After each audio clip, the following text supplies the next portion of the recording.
Herkese merhaba. YouTube Çiçek Mutfağım kanalına hoş geldiniz. Bugün sizler için muhteşem bir simit poğaça tarifi paylaştım. Bu tarifi tattıktan sonra iyi ki de yapmışım, iyi ki de öğrenmişim diyeceksiniz. Hem farklı, hem pratik, hem kolay, hem de lezzetli. Üstelik evde olan malzemelerle yaptım. Gerçekten de nefis bir tarif. Lütfen deneyin. Denedikten sonra asla pişman olmayacaksınız ve daima bu tarifi yapacaksınız. Bu arada eğer hala kanalıma abone değilseniz abone olmanızı, bildirim zilini açmanızı ve bu videoyu sonuna kadar izlemenizi önemli rica ederek hemen tarifime başlıyorum. Simit poğaça tarifim için 1 bardak ılık süt, 1 bardak ılık su, yarım bardak ayçiçek yağı, 1 paket kuru maya, 2 yemek kaşığı toz şeker, 1 tatlı kaşığı tuz,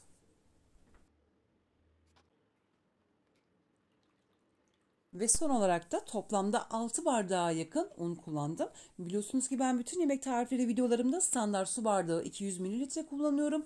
Yine bu malzemelerin bütün detaylarını tek tek açıklama kısmına yazacağım.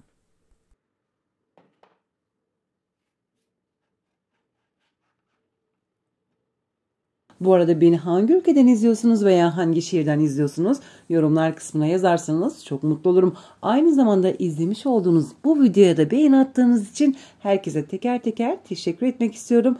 Çünkü beğeniler çok çok önemlidir.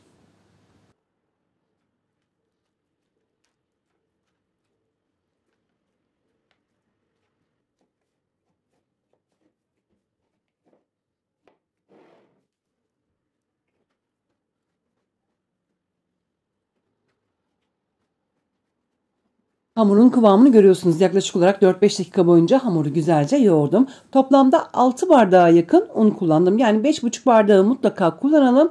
Üstüne 2-3 yemek kaşığı daha un ilave edebilirsiniz. Görmüş olduğunuz gibi çok fazla yumuşak bir hamur olmayacak. Çok da sert bir hamur olmayacak.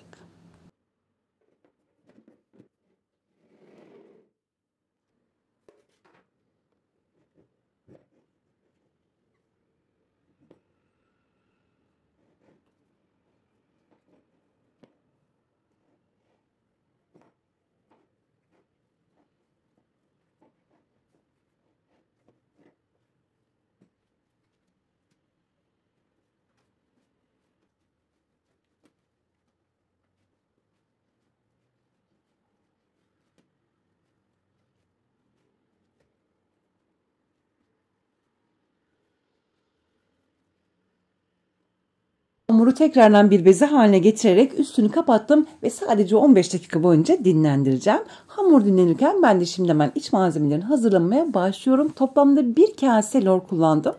Tabii ki evde bulunan bütün peynir çeşitlerini kullanabilirsiniz. Ben lor kullandım. Eğer isterseniz beyaz peynir ve kaşar karışımı kullanabilirsiniz. Kaşarlı da çok güzel oluyor.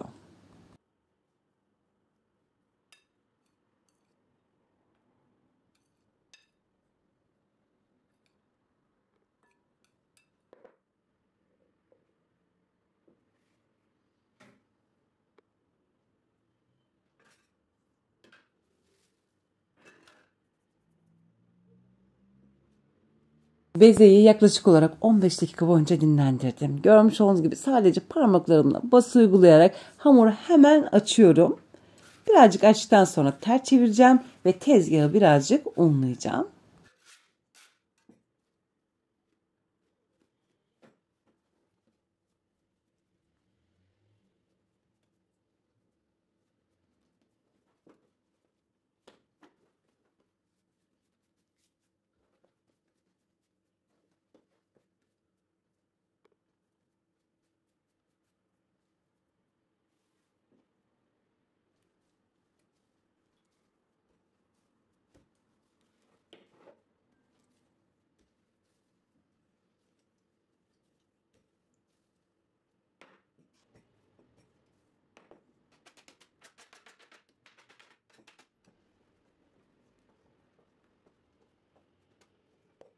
Bu işlem sadece dakikamı alacak. Görmüş olduğunuz gibi hamuru açabildiğim yere kadar incecik açacağım. Sadece 1 dakikanın içerisinde bu hamuru kolaylıkla açtım. Eminim sizler de hiç zorlanmadan kolaylıkla sadece saniyeler içerisinde şipşak açacaksınız.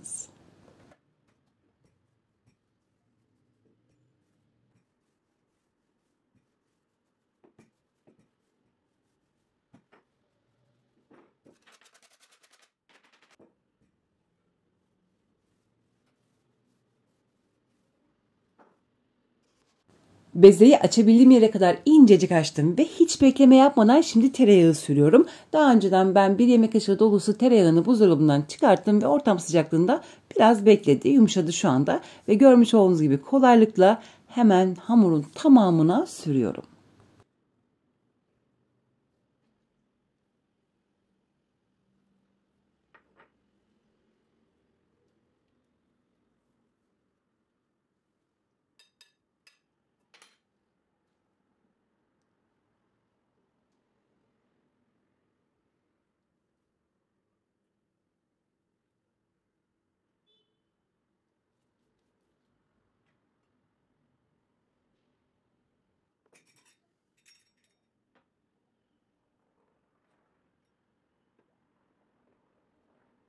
Hemen şeritler halinde görmüş olduğunuz gibi kesimini sağlıyorum. İsterseniz tabii ki de bunu bir bıçakla da yapabilirsiniz. Şeritler çok kalın olmasın, çok da ince olmasın. Çok kalın olursa tepside güzel durmaz. Çok ince olursa da peynirler akar. O yüzden 4 santimetre uzunluğunda her şeridin kesilmesi yeterli olacaktır.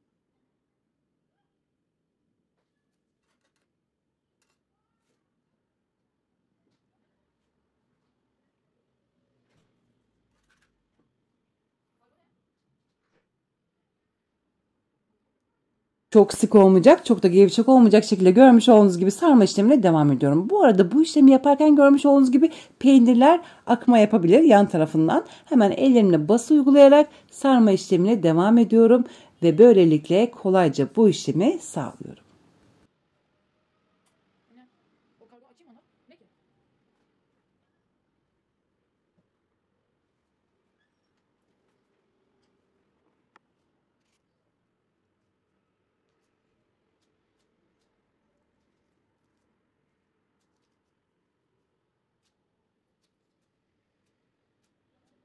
Sarma işlemi bittikten sonra hemen ellerimle bası uygulayarak görmüş olduğunuz gibi bezeleri incelttim. Burada iyice bastırma yapabilirsiniz. Hiç fark etmez. Ardından da hemen diğer işlemlerine başlıyorum.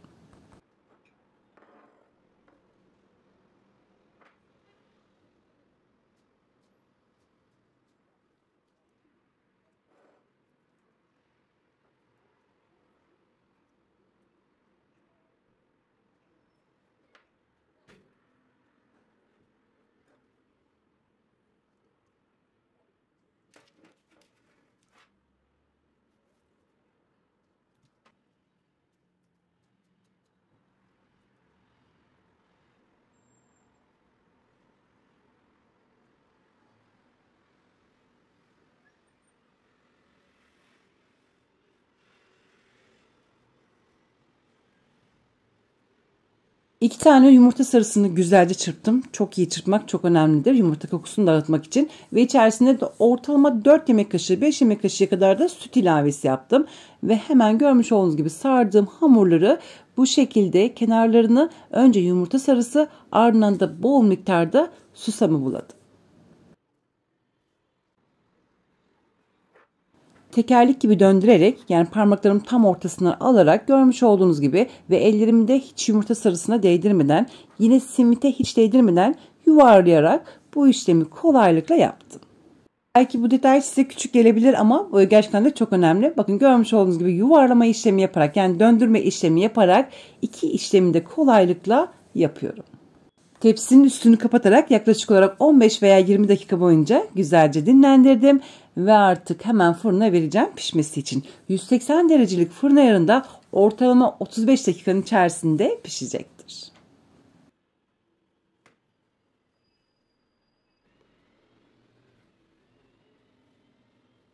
Ve artık simit poğaçaları fırından çıkarttım. Görmüş olduğunuz gibi dumanı üstünde muhteşem bir renk aldı. Ortalama 35 veya 38 dakikanın içerisinde pişti. Lütfen kontrol olalım. Şimdi geldik en önemli püf noktasına. Fırından çıkartır çıkartmaz hemen üstünü bir örtüyle örttüm. Bu örtü sayesinde poğaçalar, simit poğaçalar yumuşacık olacak ve de çok lezzetli olacak.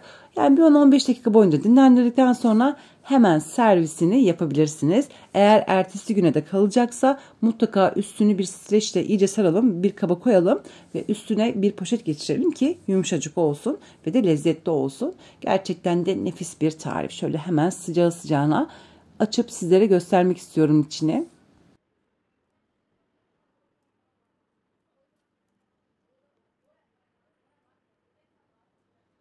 Şu an hala sıcak. Görmüş olduğunuz gibi pamuk gibi, içi de kat kat. Hiç zahmetsizce sardık, zahmetsizce yaptık. Hamurunu da incecik açtığımız için görmüş olduğunuz gibi içi de tel tel ayrıldı ve de yumuşacık oldu. Görüntü zaten her şeyi anlatıyor. Dışı yumuşacık ve çıtır, içi ise yine yumuşacık ve tel tel ayrılıyor. Hem hamuru çok lezzetli, hem iç malzemesi ve aynı zamanda bol susamla da buluşunca ortaya muhteşem bir tarif çıktı. Farklı bir yapımıyla, lezzetiyle gerçekten de nefis bir tarif. Deneyenler zaten ne demek istediğimi anlayacaklar. Ben de böylelikle bir videoyu da burada sonlandırıyorum. Böylesine güzel bir tarifi sizlerle paylaştığım için çok mutluyum. Beni izlediğiniz için çok teşekkür ediyorum. Aynı zamanda izlemiş olduğunuz bu videoya da beğeni attığınız için yeniden herkese teker teker teşekkür ederek şimdilik vedalaşıyorum. Yarın yeni videomda tekrar görüşmek dileğiyle. Hoşçakalın.